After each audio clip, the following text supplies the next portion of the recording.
Do lateral norte-coreano que estava a ser apontado ao Sporting, mas que é mentira, à falta de interesse em Stefano Eustáquio por parte dos Dragões, vemos tudo no vídeo de hoje, isto e muito mais notícias no teu canal preferido de transferências. Deixa o teu like, junta-te à família e ativa as notificações. No Dragão, o processo de Ruben Semedo entra na fase decisiva. As duas partes retomaram as conversas depois de um período de interregno e agora o otimismo reina na obtenção de um entendimento que renasceu com a redução das exigências do Olympiacos após uma fase de intransigência em relação ao modelo de negócio e mais tarde sobre o valor da opção de compra a fixar no contrato de empréstimo com o Futebol Clube do Porto. O campeão grego mostra-se agora disponível para fechar o negócio por menos do que os 7 milhões de euros pedidos inicialmente. Foi fundamental para esta mudança de postura a firmeza demonstrada pelo central em representar os Dragões, ao ponto de ter recusado a hipótese de representar o Bordeaux, com quem o emblema do Pireu tinha o negócio acertado. Há alguns detalhes de ordem financeira ainda por ultrapassar, mas a entrada em cena de Jorge Mendes, esperada para os próximos dias, deverá ajudar a desbloquear um processo que todos os interessados esperam ver encerrado antes de o calendário assinalar 31 de janeiro. Embora tenha João Marcelo de prevenção para a eventualidade de Mbemba e Fábio Cardoso serem forçados a parar, Sérgio Conceição assumiu sempre que a SAD deveria concentrar todos os esforços no reforço da defesa. Para que não sobrassem quaisquer dúvidas, o treinador dos Dragões até o disse publicamente por duas ocasiões, a 14 de dezembro de 2021 e a 7 de janeiro. Ainda que nunca tenha referido diretamente o nome de Ruben Semedo desde o primeiro momento, foi ele quem Conceição colocou no topo das prioridades, não só pela escassez de soluções para o eixo defensivo, mas também por desconhecer o que o futuro reserva a Pep e Marcano, ainda na reta final da recuperação às respectivas lesões. A gestão meticulosa a que está obrigada, bem como as exigências do Olympiacos, levaram a SAD a jogar com o tempo, ciente de que o desejo de Semedo em trocar Atenas pela Invicta não desaparecia num abrir e fechar de olhos.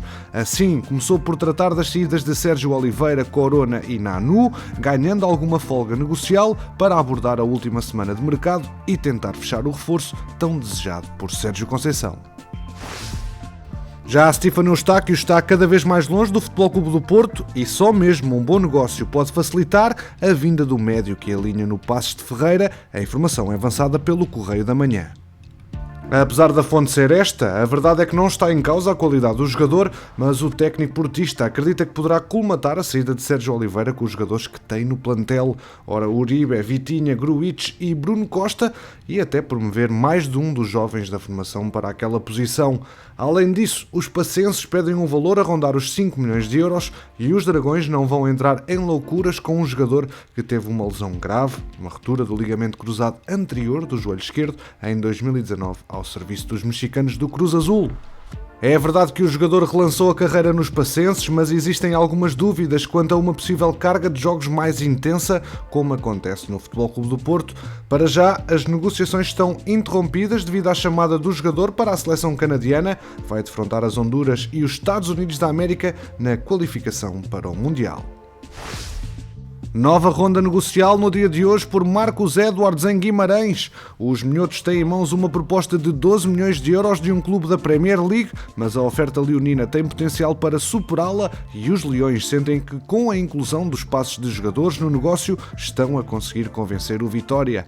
O Sporting dispõe-se a pagar cerca de 8 milhões de euros pelo extremo inglês, cedendo o passe de Bruno Gaspar, já avaliado em 1 milhão de euros, e os 50% que detém de Gonzalo Plata no verão, este avaliado em 3 milhões de euros e com enorme potencial de venda no futuro. Um encaixe financeiro com possibilidade de garantir reforços aproxima os dois clubes do acordo. Quem vier será a pensar no futuro e no presente. O que tiver de acontecer, vai acontecer, disse ontem Ruben Amorim em conferência de imprensa. Frederico Varandas e o técnico leonino já assumiram o interesse no jogador, mas rejeitaram entrar em loucuras. Notícias de ontem davam conta de Kwang Son-han já estava a caminho de Alvalade, mas a verdade é que estas notícias não passam de fumo de imprensa. Afirmavam que já estaria mesmo hospedado em Troia e que se treinaria no campo José Mourinho, mas é tudo mentira. Kwang Son-han não é oficialmente um alvo do Sporting.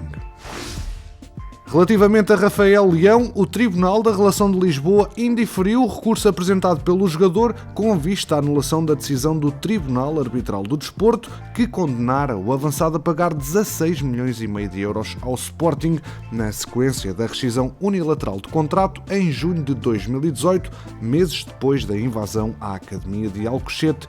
Desta forma, o Leão esgotou a derradeira cartada no diferendo que o opõe à SAD verde e branca. Em decisão do Tribunal da Relação de Lisboa, dada a conhecer às partes na última sexta-feira, o pedido apresentado pelo Internacional Português foi negado, pelo que o jogador não se vai livrar de pagar ao Sporting uma quantia de 16,5 milhões de euros a título de indenização por cessação ilícita do contrato de trabalho desportivo. O Benfica cumpriu e venceu o Aroca, exibição cinzenta dos encarnados, mas que conseguiram o mais importante, os 3 pontos. Darwin Núñez na cobrança de um castigo máximo e Gonçalo Ramos, já para lá dos descontos, marcaram os golos da formação encarnada. Pelo meio, João Basso desperdiçou uma grande penalidade, permitindo a defesa de Vlaco Dimos. Após o empate frente ao Moreirense, o Benfica regressa aos triunfos e fica à condição a 3 pontos do Sporting e a 6 do líder Futebol Clube do Porto. O Aroca está no 17º lugar.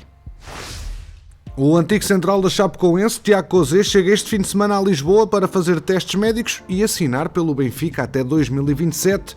O acordo entre todas as partes ficou ontem fechado, permitindo que o jogador possa viajar para se comprometer com os encarnados. Ney Maidana, o presidente da Chape, já havia dito que faltavam apenas acertar alguns detalhes relacionados com os empresários. O Benfica paga assim cerca de 1,4 milhões de euros por um jogador que fez 18 anos no último domingo. Cozé estava a treinar com o plantel da Chape com cautelas para manter a forma e vai começar a evoluir na equipa B dos encarnados. Vamos agora ao processo de Ferro, que está fora das principais contas de Nelson Veríssimo, e o Benfica procura uma solução para o seu futuro. O Hajduk Split da Croácia é o mais recente interessado nos seus serviços, que conta também com o Khimki da Rússia e até agora com o Osijek, também da Croácia. Este clube último que já terá sido recusado pelo próprio atleta. O Hajduk juntou-se então à corrida e pretende, segundo revela a imprensa croata, o futebolista de 24 anos por empréstimo, sabendo que o Osijek, como revelou o seu treinador, Nenad Bjelica, está arriscado por Ferro.